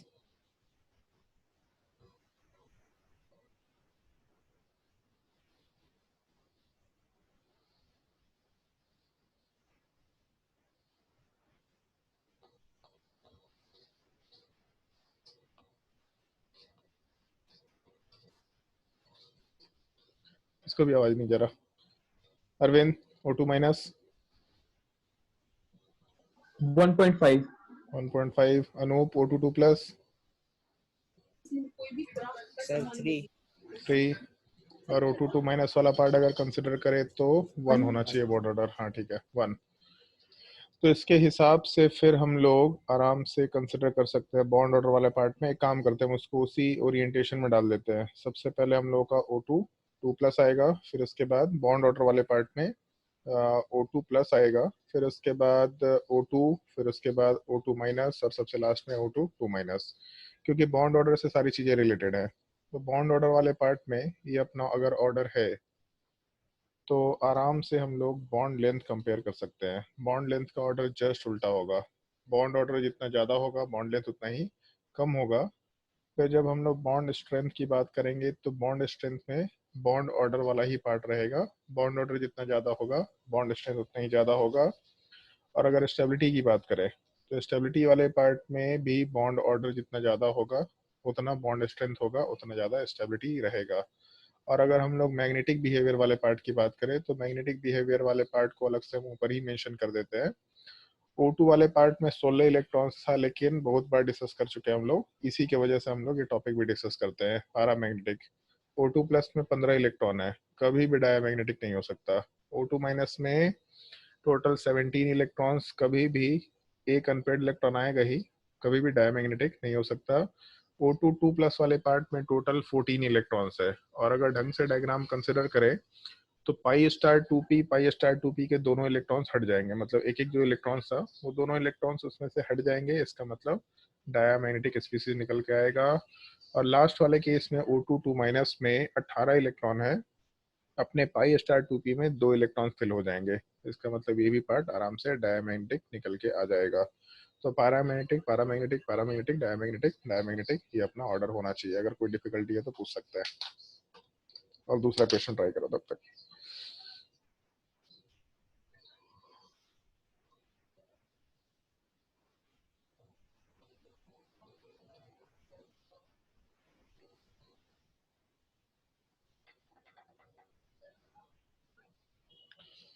N2 वाले केस में बॉन्ड ऑर्डर 3 आना चाहिए, फिर N2 प्लस लेके चलेंगे तो बॉन्ड ऑर्डर 2.5 होगा।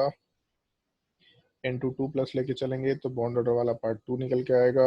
अगर हम लोग N2 माइनस लेके चलेंगे तो बॉन्ड ऑर्डर 2.5 निकल के आएगा, और N2 2 माइनस लेके चलेंगे तब उस केस में बॉन्ड ऑर्डर 2 निकल के आएगा। तो इस केस में जो अपना बॉन्ड ऑर्डर है वो आराम से हम लोग कंसिडर करके चल सकते हैं कि दो जगह पे कॉमन कॉमन पार्ट है, 2.5, N2 माइनस में भी 2.5, N2 2 प्लस में 2 और N2 2 माइनस में भी 2। तब यहाँ पे जब हम लोग बॉन्ड ऑर्डर कंपेयर करेंगे तो सबसे ज़्यादा बॉन्ड ऑर्डर N2 का, फिर उसके बाद N2 प्लस लिख लेते हैं जिसका बॉन्ड ऑर्डर का वैल्यू N2 माइनस के बराबर है, फिर उसके बाद N2 2 प्लस लिख लेते हैं, और उसके बाद बॉन्ड ऑर्डर वाला पार्ट N2 2 माइनस के बराबर है। तो अगर हम लोग बॉन्ड लेंथ कंपेयर करें तो बॉन्ड लेंथ वाले पार्ट में जस्ट उल्टा ऑर्डर लेके चलेंगे हम लोग, ये कंसिडरेशन ले सकते हैं। जब बॉन्ड स्ट्रेंथ वाले पार्ट की बात करेंगे तो फिर एग्जैक्टली जैसा हम लोग को बॉन्ड ऑर्डर वाले पार्ट का ऑर्डर दिख रहा है वैसे ही कंसिडर करेंगे। लेकिन जब हम लोग स्टेबिलिटी की बात करेंगे तो स्टेबिलिटी वाले पार्ट में हम लोग ऐसा कंसिडर करते हुए काम करते हैं कि अगर बॉन्ड ऑर्डर सेम है तो हम लोग हमेशा कंपैरिजन करते वक्त number of anti bonding electron देख के चलेंगे। तो पहले तो N2 सबसे हाईएस्ट होगा, इसमें दिक्कत नहीं है। फिर उसके बाद N2 प्लस में टोटल एंटी बॉन्डिंग इलेक्ट्रॉन जो शुरू का 8 था उसको छोड़ ही देते हैं, वो अपने काम करेंगे, उसके बाद की बात करते हैं। तो N2 प्लस में हम लोग का जो पाई पाई सिग्मा दे रखा, तो 8 इलेक्ट्रॉन तो पहले ही हो चुका, 8 के बाद हम लोग को 5 इलेक्ट्रॉन और भरना है N2 प्लस में, टोटल 13 इलेक्ट्रॉन्स है। तो 8 के बाद 2 मतलब 10, 2 12 हो गया और 13 हो गया। N2 माइनस लेके चलते तो टोटल 15 इलेक्ट्रॉन्स है, 15 का मतलब 8 के बाद पाई में 2, फिर से पाई में 2, उसके बाद सिग्मा में 2, यहाँ तक 14 इलेक्ट्रॉन्स, फिर पाई स्टार में 1 इलेक्ट्रॉन। तो पाई स्टार में यहाँ पे 1 इलेक्ट्रॉन आया, तो अंदर तो जितना इलेक्ट्रॉन्स था पाई मतलब ये सिग्मा स्टार में, सिग्मा स्टार 1 है सिग्मा स्टार 2s, ये दोनों में कॉमन है, 8 इलेक्ट्रॉन पहले में भी 8 इलेक्ट्रॉन दूसरे में भी, दोनों में कॉमन है। लेकिन यहाँ पे N2 माइनस वाले पार्ट में हम लोग के पास एक एक्स्ट्रा पाई वाला पार्ट है। अगर एक एक्स्ट्रा पाई वाला पार्ट है इसका मतलब N2 माइनस लेस स्टेबल हो जाएगा as compare to N2 plus. तो N2 के बाद N2 प्लस का नंबर, फिर N2 माइनस का नंबर, और सिमिलर टाइप से N2 2 प्लस का ऑर्डर ज़्यादा होगा, N2 2 माइनस का ऑर्डर थोड़ा कम होगा, ऐसा हम लोग कंसिडर कर सकते हैं। एक छोटा सा सवाल यहाँ पे ये हो सकता है ये बोलने के लिए, जैसे अगर पीरियोडिक टेबल पढ़ा होगा तो उसमें एक चीज सुना होगा कि कटायन बनाने पे साइज छोटा हो जाता है। तो जैसे बोल सकते हैं कि सर N2 माइनस में साइज बड़ा होना चाहिए था और N2 प्लस में साइज छोटा होना चाहिए था, क्योंकि एक पॉजिटिव चार्ज होने से साइज छोटा होगा, लॉजिकली ऐसे ही है, लेकिन इस थ्योरी में ऐसा कंसिडर नहीं किया जाता है। बॉन्ड लेंथ बॉन्ड ऑर्डर से रिलेट करते हैं, ऐसा हम लोग मेंशन करके काम करेंगे, और बॉन्ड स्ट्रेंथ को भी वहीं से भी रिलेट करेंगे। स्टेबिलिटी में फर्क पड़ता है, केवल यही एक कंसिडरेशन माना जाता है, तो जो माना गया हम लोग उसी के हिसाब से अपना कंसिडरेशन लेके चलेंगे। अगर यहाँ तक के पार्ट में कोई डाउट है तो पूछ सकता है। सर इसका पैरामैग्नेटिक और डायमैग्नेटिक बताइए ना। पैरामैग्नेटिक और डायमैग्नेटिक बता देते हैं। तो जैसे मान लो कि N2 वाला पार्ट लेके चलते हैं सबसे पहले। N2 वाले पार्ट में टोटल 14 इलेक्ट्रॉन्स है। अगर 14 इलेक्ट्रॉन्स है तो इसके इसमें 8 इलेक्ट्रॉन्स तो पहले ही हो गया, उससे मतलब नहीं है, सब पेयर होगा। 8 के बाद पाई टू पी दोनों में 2 2 इलेक्ट्रॉन, तो 8 प्लस 2 10, 10 प्लस 2 12, फिर उसके बाद सिग्मा में 2 इलेक्ट्रॉन, मतलब एक भी अनपेयर्ड इलेक्ट्रॉन यहाँ पे नहीं है। अगर एक भी अनपेड इलेक्ट्रॉन नहीं है तो हम लोग इस चीज को आराम से डायमैग्नेटिक बोल सकते हैं, पहला केस। फिर उसके बाद N2 प्लस लेके चलते हैं। तो N2 प्लस में टोटल नंबर ऑफ इलेक्ट्रॉन 13 है। अगर 13 है तो हमेशा एक अनपेड इलेक्ट्रॉन आएगा ही आएगा, कुछ भी कर लो, इसको पेयर में ब्रेक नहीं कर सकते। तो जैसे करके देख लेते हैं। टोटल 8 इलेक्ट्रॉन्स, 8 के बाद क्या होगा, तो फिर उस केस में pi two P 8 plus 2 10 plus 2 12, उसके बाद सिग्मा में 1। तो एक इलेक्ट्रॉन है, मतलब अनपेयर्ड इलेक्ट्रॉन वाला पार्ट है यहाँ पे, इसका मतलब पैरामैग्नेटिक। फिर उसके बाद N2 2 प्लस लेके चलते हैं, तो 12 इलेक्ट्रॉन्स।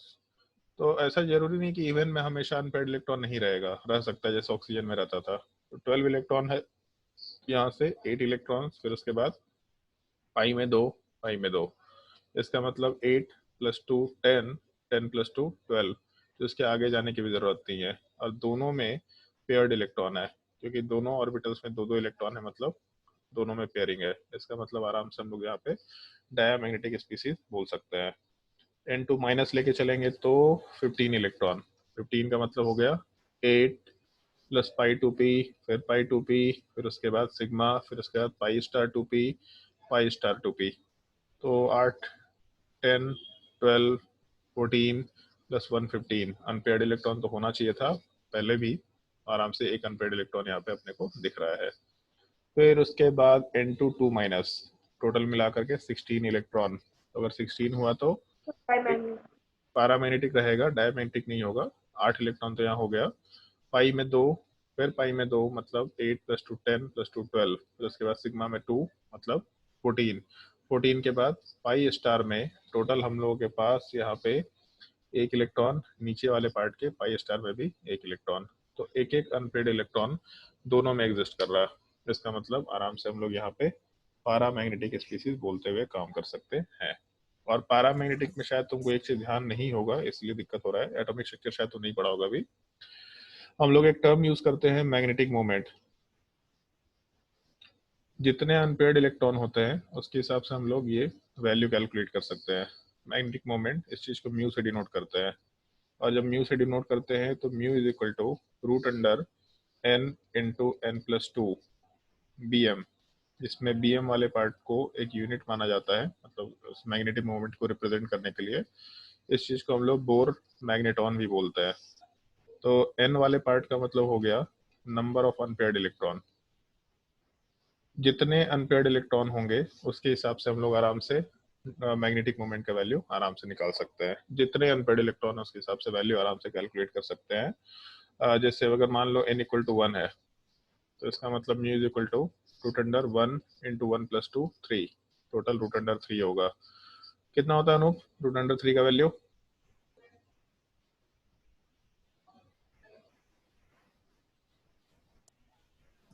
सर 1.732 1.73। चलो ठीक है, मान लो कि सर हाँ बोलो। अगर पाई में मतलब पाई में अनपेयर्ड इलेक्ट्रॉन रहेगा और सिग्मा में अनपेयर्ड इलेक्ट्रॉन रहेगा, तो दोनों मतलब एक ही मतलब है उसका, या फिर हाँ, उससे कोई दिक्कत नहीं है, लेकिन ऐसा होगा नहीं कि पाई में भी एक अनपेयर्ड इलेक्ट्रॉन और सिग्मा भी में भी एक नहीं अनपेयर्ड। अलग अलग मॉलिक्यूल में?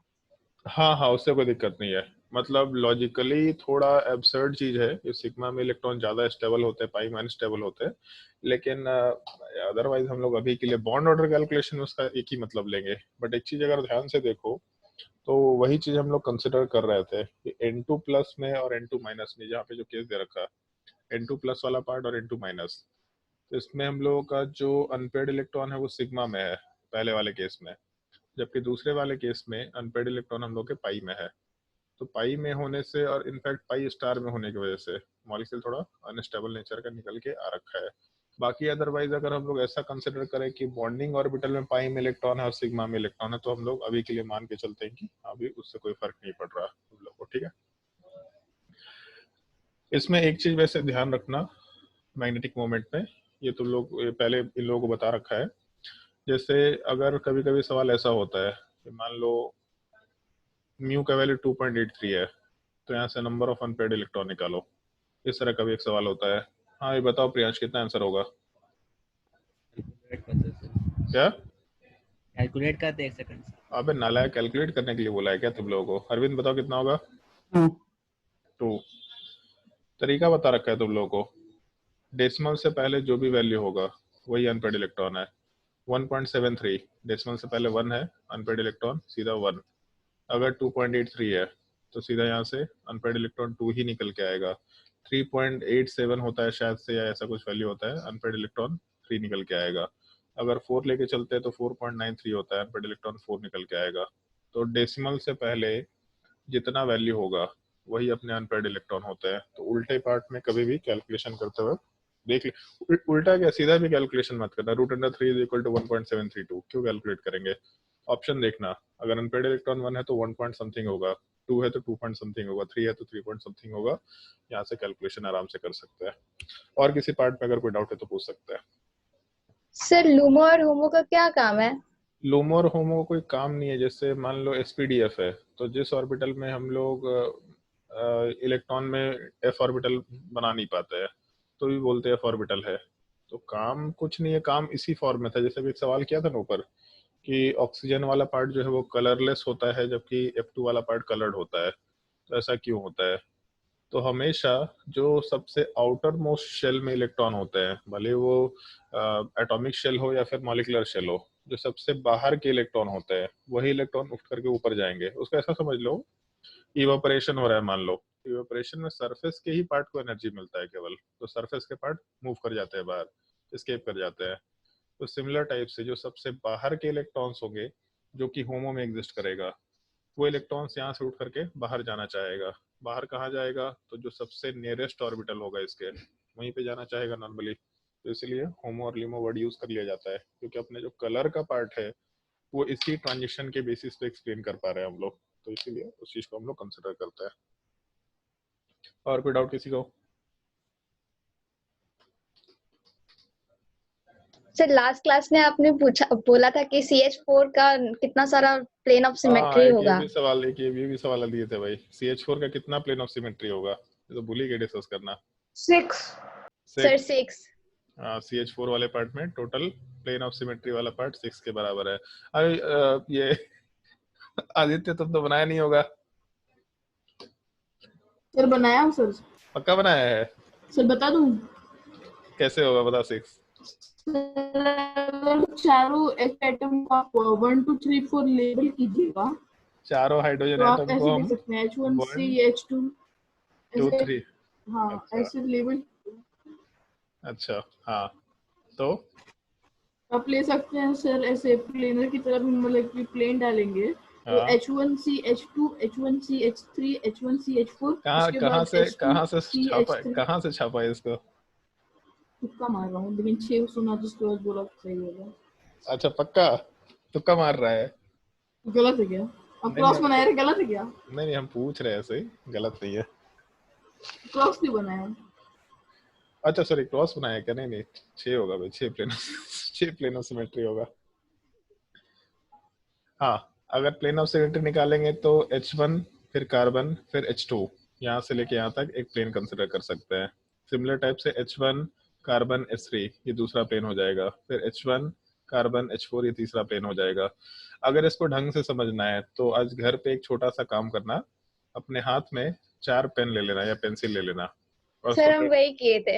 हाँ एग्जैक्टली, उससे वो चीज समझ में आएगा। जब 4 पेन लेके उसका सर 2 से भी तो हो जाएगा। हाँ, उसको जब उसमें क्या बोलते हैं टेट्राहेड्रल शेप में डालेंगे तो होगा, उंगली में फंसा के कर सकते हैं आराम से। तो उसमें देखना फिर कहाँ से मॉलिक्यूल को किस तरीके से प्लेन ऑफ सिमेट्री में डिवाइड कर सकते हैं, इस एक चीज को देखना। बाकी आंसर इसका 6 होना चाहिए। ठीक है, चलो भाई, जैसे यहाँ तक के पार्ट में अगर कोई दिक्कत नहीं है तो एक ये क्वेश्चन जो है O2 और F2 वाला पार्ट, ये तो मैंने क्लास में ऐसे डिस्कस कर लिया। नॉर्मल सा एक छोटा सा कंसेप्ट है, इसको हम लोग सबसे लास्ट में डिस्कस करेंगे। सम यूनिक पॉइंट, जब अपना केमिकल बॉन्डिंग का जनरल कंसेप्ट खत्म हो जाता है तो लास्ट में हम हमेशा ट्राई करते हैं कि सारे पॉइंट जो यूनिक टाइप के हैं वो सब एक एक करके नोट कराते चले जाए। जैसे मॉलिक्यूलर ऑर्बिटल थ्योरी एक जनरल टॉपिक है, उस जनरल टॉपिक के अंदर कुछ पॉइंट्स हैं जो हम लोग डिस्कस करते ही करते हैं, बट उसमें ये जो F2 और O2 वाला पार्ट है ये एक यूनिक क्वेश्चन के फॉर्मेट का पार्ट है, जिसको हम लोग आराम से डिस्कस करेंगे। यहाँ लिखा है तो तुम लोग को समझ में आ गया होगा अभी तक कि हम लोग क्या बोल रहे थे। सिमिलर टाइप से एक क्वेश्चन और होगा जो हम डिस्कस करेंगे, बट एक छोटा सा पॉइंट है जिसको हम लोग को कंसिडर करना है यहाँ पे। इस पॉइंट को थोड़ा ध्यान रखना। Molecule with bond order equal to 0 does not exist. ये चीज में हम लोग आगे डिस्कस करेंगे, मतलब नॉन एग्जिस्टिंग स्पीसीज में इस चीज को डिस्कस करेंगे। मॉलिक्यूल का अगर बॉन्ड ऑर्डर 0 के बराबर है तो मॉलिक्यूल एग्जिस्ट नहीं करेगा, क्योंकि बॉन्ड ऑर्डर अगर 0 है इसका मतलब क्या है, कोई बॉन्ड नहीं है, 0 बॉन्ड है, तो 0 बॉन्ड का मतलब मॉलिक्यूल नहीं बनेगा, एटॉमिक फॉर्म रहेगा। एक ये चीज ध्यान रखना। और एक सवाल ट्राई करके देखना, ये बहुत अच्छा सवाल है, सोच के देखना, जो तुम लोग को शायद बताया था मैंने, ये कर्नाटका का जो मेडिकल एग्जामिनेशन होता था पहले, कॉमेड के हाँ नहीं कॉमेड के, हाँ कॉमेड के नहीं होता है शायद से, हम गलत बोले थे, होता तो कर्नाटका का ही है, केसीईटी होता है शायद, ऐसा कुछ होता है। सर कॉमेट के तो अभी भी होता है। कॉमेड के अभी भी होता है। मॉड्यूल कॉमेड में के केरला इंजीनियरिंग कॉमेड लिखा रहता है। कॉमेड के जो है वो इंजीनियरिंग कॉलेजेस के लिए होता है वहाँ पे शायद, नॉर्मली मेडिकल के लिए नहीं होता है, मेडिकल का कुछ अलग होता है वहाँ पे। खैर जो भी है, वहाँ के एग्जाम में ये सवाल आ रखा है, ये कंपेयर द आयनाइजेशन एनर्जी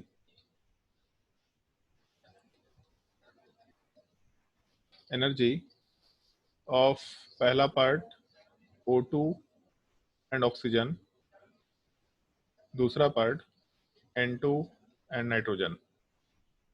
और एक्चुअल में हम इसको इंडियन लेवल पे डाल रहे हैं कॉमेड के पे, लेकिन एक्चुअल में इंडियन लेवल का सवाल नहीं है। हार्वर्ड यूनिवर्सिटी तो नाम सब लोग सुन ही रखा होगा।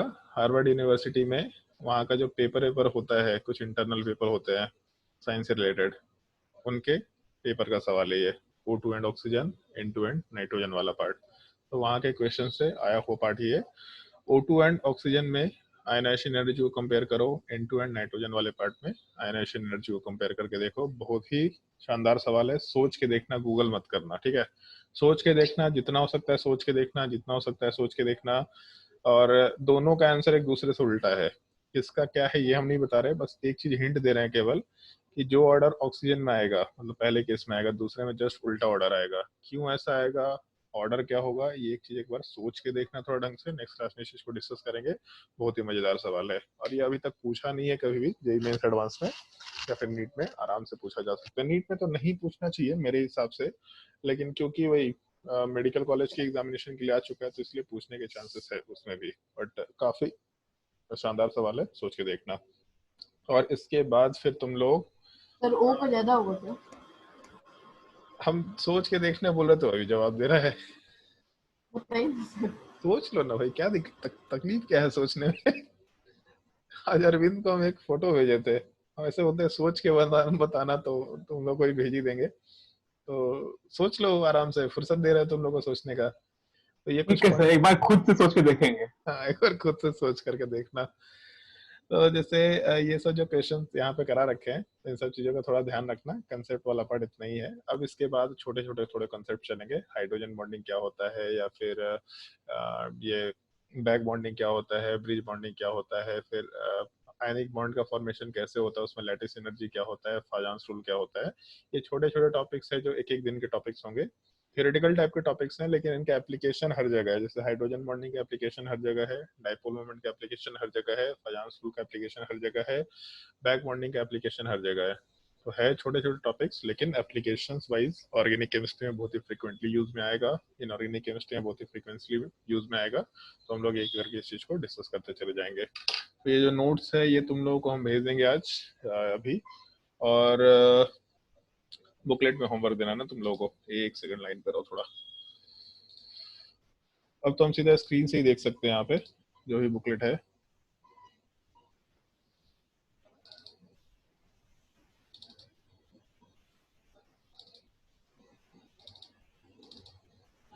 स्क्रीन तो दिख रहा होगा ना सबको? Yes sir. चलो अच्छा यार, ये तो बड़ा गड़बड़ चीज है, मेरा सारा सिस्टम दिखेगा तुम लोगों को। हाँ सर, गलती से एडोबी अपडेट नहीं किए आप, बहुत पुराना वर्जन है। क्या एडोबी अपडेट नहीं किए, बहुत पुराना वर्जन है। यार, हम यूज नहीं करते थे ये सब चीज, हम अपना लैपटॉप बस मूवी देखने के लिए यूज करते थे। हमको क्या मालूम था आइकन इन भी चेंज फ्यूचर नहीं हुआ। क्या चेंज नहीं हुआ। कुछ नहीं सर। अबे तुम्हारा नेट नहीं कनेक्ट होता तो हमको ज्ञान मत दो। आदित्य अरुण ज्ञान दे रहा है हमको, अरविंद बोल रहा तो समझ में भी आता है।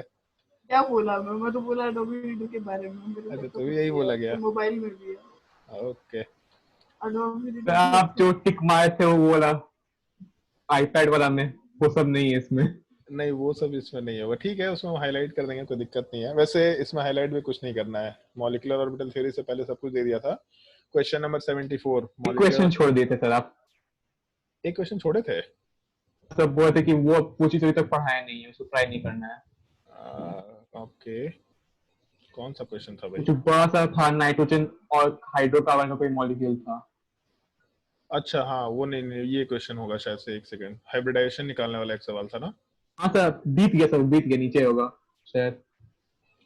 हम समझ रहे हैं हाइब्रिडाइजेशन वाले पार्ट में, जहाँ पे बोला था कि ये टॉपिक अभी हम लोग डिस्कस नहीं कर चुके हैं, ये तुम लोग को बाद में सॉल्व करना है। कहाँ गया कहाँ गया कहाँ गया? हाँ, क्वेश्चन नंबर 46। 46। क्वेश्चन नंबर 46, चलो ठीक है, ये नहीं दिया तो उसको हाईलाइट करके रख लेते हैं। ठीक है, तो क्वेश्चन नंबर 46 तो तुम लोग को खैर देख लेंगे, बाद में डिस्कस करेंगे। क्वेश्चन नंबर 74 से सॉल्व कर सकते हैं। 74, 75, 76, 77, 78 पूरा एप्लीकेशन ऑफ एमओटी तक सारा क्वेश्चन डिस्कस कर सकते हैं, मतलब क्वेश्चन नंबर 110 तक सारा क्वेश्चन सॉल्व कर सकते हैं। 110 तक पूरा का पूरा क्वेश्चन सॉल्व करना है। चलो मार्क कर सकते हैं हम क्वेश्चन, कोई दिक्कत नहीं है। 110 तक सारे क्वेश्चन ट्राई करने हैं, तो नेक्स्ट क्लास में इस चीज को डिस्कस कर लेंगे। और क्योंकि स्क्रीन बड़ा है तो उनको एक्सप्लेन करने में कोई दिक्कत मेरे हिसाब से नहीं होगा। ठीक है, चलो भाई, ओके। नेक्स्ट क्लास में फिर कंटिन्यू करते हैं इस चीज को। नेक्स्ट क्लास में फिर हम लोग का, जैसे इसके आगे जस्ट यहाँ पे फजांस रूल दे रखा, तो अभी हम लोग फजांस रूल यूज नहीं करेंगे, ये आयनिक बॉन्डिंग का पार्ट होता है। हम लोग उससे पहले डाइपोल मोमेंट डिस्कस कर सकते हैं। ठीक है, डाइपोल मोमेंट आसान टॉपिक है, पहले इसको डिस्कस कर लेंगे, फिर उसके बाद हाइड्रोजन बॉन्डिंग वाला पार्ट डिस्कस कर लेंगे, और हाइड्रोजन बॉन्डिंग के बाद फिर हम लोग आयनिक बॉन्डिंग में मूव कर जाएंगे। हाइड्रोजन बॉन्डिंग काफी अच्छा टॉपिक है, काफी यूनिक टॉपिक है। इनऑर्गेनिक केमिस्ट्री में जहां कहीं भी बॉइलिंग पॉइंट का एक्सेप्शन आएगा, जैसे यहाँ सवाल दे रखा बॉइलिंग पॉइंट, जहां कहीं भी बॉइलिंग पॉइंट का एक्सेप्शन आएगा, एक्सेप्शन मतलब नॉर्मल कंसिडरेशन से डिफरेंस होगा, in general 90-95% cases hydrogen bonding के होते हैं। इन जनरल सब जगह, जैसे सवाल देखना, क्वेश्चन नंबर 183 देखो, लीस्ट वोलेटाइल बॉइलिंग पॉइंट से रिलेटेड सवाल है, क्रिटिकल टेम्परेचर बॉइलिंग पॉइंट से रिलेटेड सवाल है, उसके नीचे बॉइलिंग पॉइंट से रिलेटेड सवाल है, इंथैल्पी ऑफ वेपराइजेशन, वेपराइजेशन मतलब बॉइलिंग पॉइंट से रिलेटेड सवाल है, जहां कहीं भी उसके नीचे 188 बॉइलिंग पॉइंट से रिलेटेड सवाल है, उसके नीचे भी D2O में भी बॉइलिंग पॉइंट दे रखा। तो इन जनरल बॉइलिंग पॉइंट में हाइड्रोजन बॉन्डिंग का बहुत ही स्ट्रॉन्ग एप्लीकेशन होता है। हम लोग उस चीज को नेक्स्ट क्लास में या उसके अगले क्लास में आराम से डिस्कस करना शुरू कर देंगे। तो आज के लिए इतना ही ज्ञान, नेक्स्ट क्लास में बाकी बचा हुआ ज्ञान आराम से लेते रहना। ठीक है, चलो भाई, नेक्स्ट क्लास में मिलता है।